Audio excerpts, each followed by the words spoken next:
Hello, students. This is Professor McDermott, working from home on Sunday, March 29th with my dog, Daisy, my faithful pet and companion. She, for one, is very excited to have me at home all the time now. So I guess someone is benefiting from all this mess, but I hope you all are coping, and I trust you all are well and safe and healthy as we head back to school tomorrow. I would have liked to continue our online course throughout the extended spring break. After all, the material was already up there, and we could have easily done that, but we were forbidden to do that. And so we had a 3-week break, and that means that the remainder of the course is going to be somewhat compressed, and the modules are going to move quite a bit faster. There's kind of a silver lining to that, though. I have found in the past when I've taught these online courses using my method in B-term that in some ways they actually work better because the discussions were a little more concentrated. More people were online around the same time. There was more discussion and more give and take. So perhaps it will actually help us to have an even better learning environment for the rest of the semester if we all commit to that. Okay, so just a few practical points here to begin with. I have posted a document called Additions to Syllabus in the Start Here folder. I also sent it out by email earlier this week, but in case you didn't see that, please read that document in the Start Here folder, Additions to Syllabus from Start to Finish. It contains the new schedule for the course that we're going to be working with. And so you see that we are moving into Module 6 now, which will end on April 6th. Again, we're on a tighter, faster schedule, and we really need to get rolling on these discussions. I also need chairs. I do have a chair for Group 3. Thank you, Stephanie, but I need chairs for Groups 1 and 2. So please contact me if you're interested in serving as chair your groups, and I will be very grateful.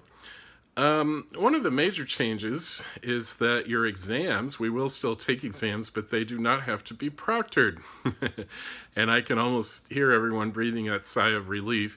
They will not be proctored, they will be open book, and they will be open note. However, you will only have 2 hours to complete them, and so it is important that you do master this material and be prepared for the exams, that you do continue to watch the video lectures carefully.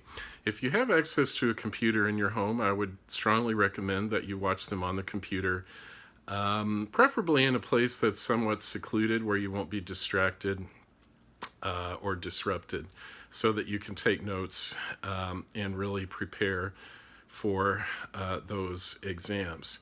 Because we are an online course, there won't be nearly as many changes as my face-to-face students are having to deal with. We're just going to be on this more rapid schedule. I want to mention your essay draft, the second stage of our semester-long writing project, will be due at the end of Module 6, which again will be April the 6th. And so it's important that you really move ahead on that, because that assignment has not changed, and you're writing a full draft of your whole essay, and you are expected also to provide a works cited page and to use in-text citations in MLA format. And remember, in the field of history, we use in-text citations not just for quotes, but also for all important facts. Now, you may think that this is just kind of a game or just kind of an annoying tyranny that we inflict on you guys, these citations and so forth. But they do have a point. They do have a point, and the point is very simple. The reader needs to know that you're telling the truth. And so he or she can look at your citations and say, I'm going to check that source just to make sure this person is being straight with me. And that this is really true. And they can go back to your source and double check and say, yes, she is telling the truth, or he is telling the truth. And that's very important in this era of fake news.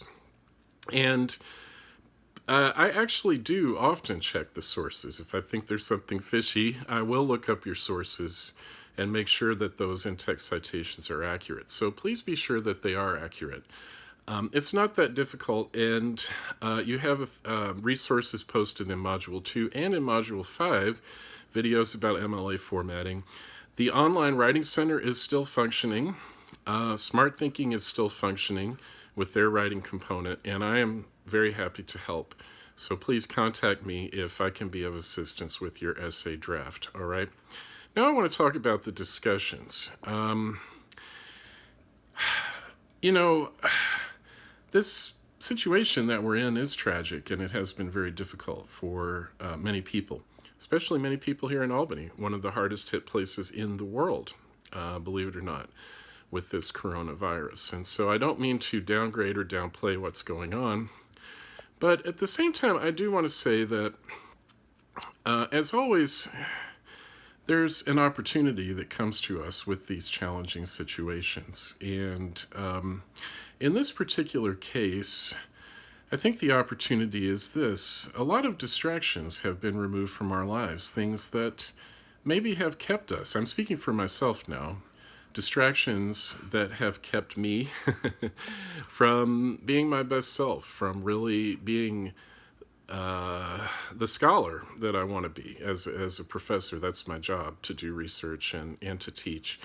And a lot of those distractions have been removed now. And I feel like I have an opportunity to really go deeper and to discover why I got this job in the first place, how I can be the best teacher I can be, how I can be the best researcher and writer and scholar I can be. And I have a little more time on my hands right now to do that. You too probably have a little more time on your hands than you did before. You may still be working, but it may be also that you're home a little bored, tired of isolation, and wanting to reach out. And I want to say to you, you have an opportunity to do that through these discussions. This is a golden opportunity for you to reach out to other people and really have a meaningful dialogue and conversation about important issues. We got some very interesting topics coming up between now and the end of the course that I think you will enjoy discussing. And furthermore, this is a national and international crisis, and it's very important that we come out of this committed to being really good citizens. Because right now there are threats to liberty that are being discussed as a result of this. There's a lot of dangers that could come out of this politically as well as medically. So it's very important that we be good, well-informed citizens of the world and of our country.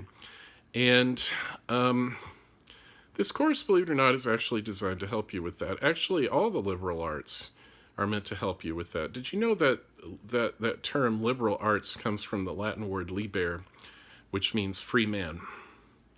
Now we would say free woman and free man, but the point was that the people who created this educational system that we're still working with thought that in order for someone to be a free person, a free citizen, they had to know certain things. They had to be able to read well, to write well, to speak well, to think critically, to discern right from wrong, good ethical principles from bad ones. They needed to be able to talk to other people, to dialogue, to discuss, to agree and disagree, okay?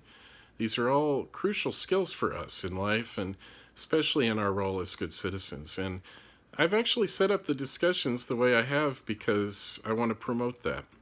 And so I encourage you to embrace and engage in these discussions with a new commitment. Okay, you probably noticed also that in the last batch of discussions I graded a little more strictly, and I'm looking for really meaningful participation on the focus threads, not just saying I agree or great job or something like that, but to really engage other people in dialogue and to talk about these ideas in a deep and meaningful way. And we have an opportunity to do that, and you may even be itching for that in your at-home isolation. So I would encourage you to take advantage of this opportunity, really make the most of these discussions from here on out. And remember that I am here to help you in any difficulties that you may be having.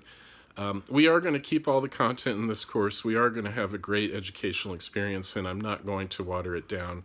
But I am here to help. And if I need to be flexible in your situation, I can be if there is need. And so please reach out to me and contact me. Let me know what's going on. Let's get through this semester together. Not just get through it, but let it be a great learning experience, something that we will treasure and remember in time to come. When we do get through this, when we come back to the Unsinkable ASU, hopefully in person in the fall, let's remember this as a real challenging time that helped to build our character and build our minds, build our spirits. Thanks, everyone. Look forward to hearing from you.